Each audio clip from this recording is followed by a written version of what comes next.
As of February 23, 2026, Xbox officially entered a new era. Asha Sharma has taken over as CEO of Xbox, with Phil Spencer set to fully retire this October. That alone marks the end of one of the most transformative leadership periods in the brand's history. When Spencer stepped into the role in 2014, Xbox was in crisis mode after the Xbox One reveal backlash. Over the next decade, he rebuilt the culture around player first messaging, aggressively expanded first party studios, pushed Xbox Game Pass into the mainstream, and turned Xbox from what some internally viewed as a Microsoft side experiment into one of the company's core pillars. In some quarters, Xbox even rivaled Windows in performance and strategic importance. But 2026 presents a very different challenge than 2014 did. The problem now isn't a single bad console reveal. It's structural change in how people spend their time, how entertainment ecosystems compete, and how technology, particularly artificial intelligence, reshapes creative industries. Sharma is not inheriting a burning building, she is inheriting a shifting battlefield. In her opening letter, Sharma used a phrase that immediately caught attention: return to Xbox. That wording sparked debate because it implies drift. It implies that somewhere along the way, Xbox may have lost clarity about what it fundamentally is. When pressed on what that phrase meant, Sharma described it as a return to the founding spirit of Xbox: surprise, rebellion, renegade energy, and fun.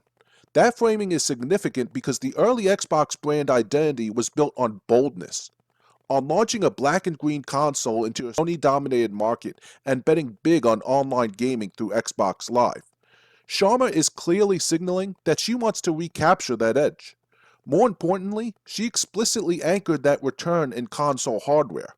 Over the last few fiscal years, Xbox console sales have faced sustained pressure, and the company's strategy of bringing major titles to competing platforms fueled speculation that hardware might become secondary. Sharma addressed that directly. She acknowledged that Xbox fans have invested 25 years into the ecosystem, financially and emotionally, and emphasized her commitment to starting with the console. That matters because hardware is more than a revenue line, it's identity. It's control over ecosystem, over interface, over experience. By centering console in her messaging, Sharma is attempting to stabilize the emotional core of the Xbox community. At the same time, she did not retreat from Xbox's broader ambition to meet players wherever they are. She spoke about reducing the artificial divide between devices, suggesting continued investment in making it easier for developers to build once and deploy across multiple hardware experiences. That aligns with the philosophy behind games like Minecraft, which thrives because it is accessible almost everywhere. It also connects to Microsoft's long term cloud and platform vision, even if she did not dive deeply into specifics. The balance she is trying to strike is delicate: reinforce console loyalty without abandoning cross device accessibility. If executed poorly, it risks pleasing no one. If executed well, it could redefine what first party platform ownership means in a multi platform age. One of the most controversial strategic shifts under the previous leadership was the decision to release Xbox owned titles on rival platforms, including PlayStation. Critics argued that this reduced the incentive to purchase an Xbox console. When asked whether that strategy might change, Sharma did not commit to reversal or continuation. Her answer, the plan's the plan until it's not the plan, was deliberately measured. She emphasized that she needs time to understand why decisions were made, what they optimized for, and what the long term data says about lifetime value rather than short term efficiency.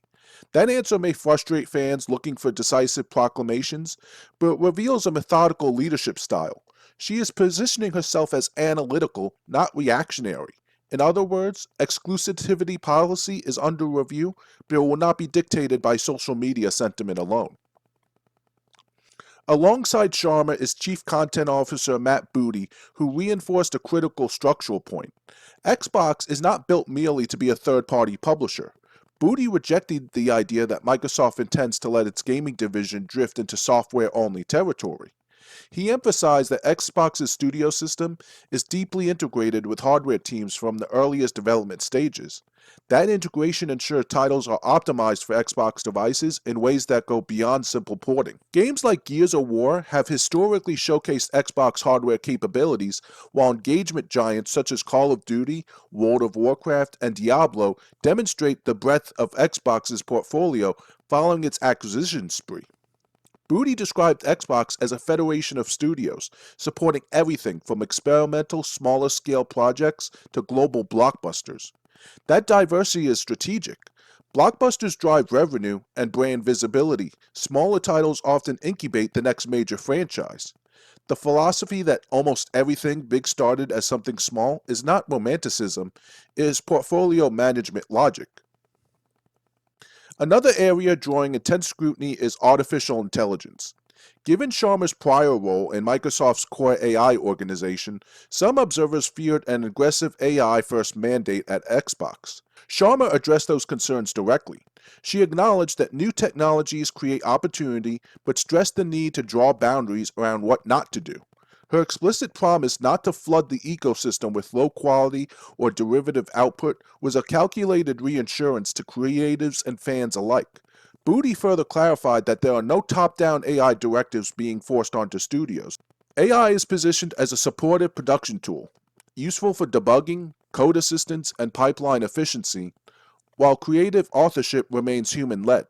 This framing attempts to position Xbox as technologically forward-looking without alienating developers who fear creative erosion. Beyond eternal strategy, Sharma identified a broader industry challenge: competition for attention. Xbox is no longer just competing against PlayStation or Nintendo.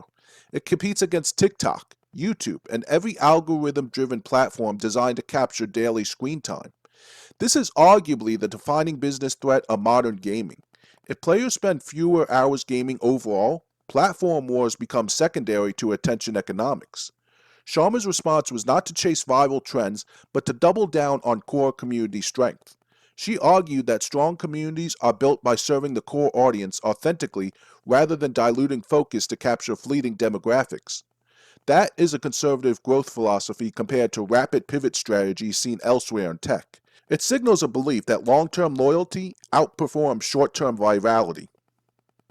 In her closing remarks, Sharma paid tribute to Phil Spencer's cultural transformation of Xbox, especially his emphasis on player-driven and creator-driven decisions.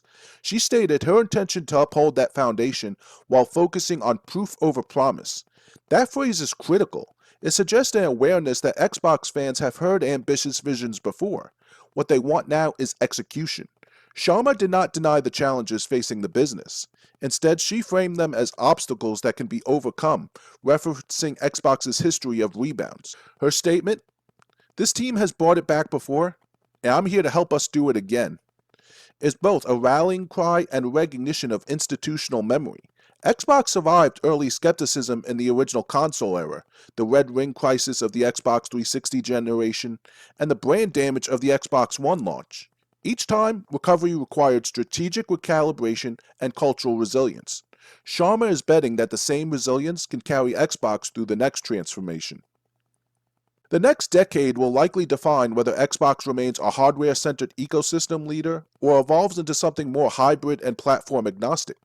Questions remain about the future of Game Pass, the trajectory of Xbox cloud gaming, the long-term implications of multi-platform releases, and whether iconic dormant franchises will return. Those answers will unfold over time. For now, what we have is a new CEO signaling a recommitment to console, a refusal to abandon creative diversity, a cautious embrace of AI, and a data-driven reassessment of strategic assumptions. It is not a radical manifesto, it is a stabilization speech. Whether that is exactly what Xbox needs, or not bold enough, will depend on execution. If you enjoyed this deep dive into the future of Xbox under Asha Sharma, make sure to give the video a thumbs up, subscribe to the channel, and ring the notification bell so you don't miss any future uploads. And if you'd like to support the channel directly, check out my Patreon, where the latest exclusive is the rise and fall of the Sega Dreamcast. Until next time, game on.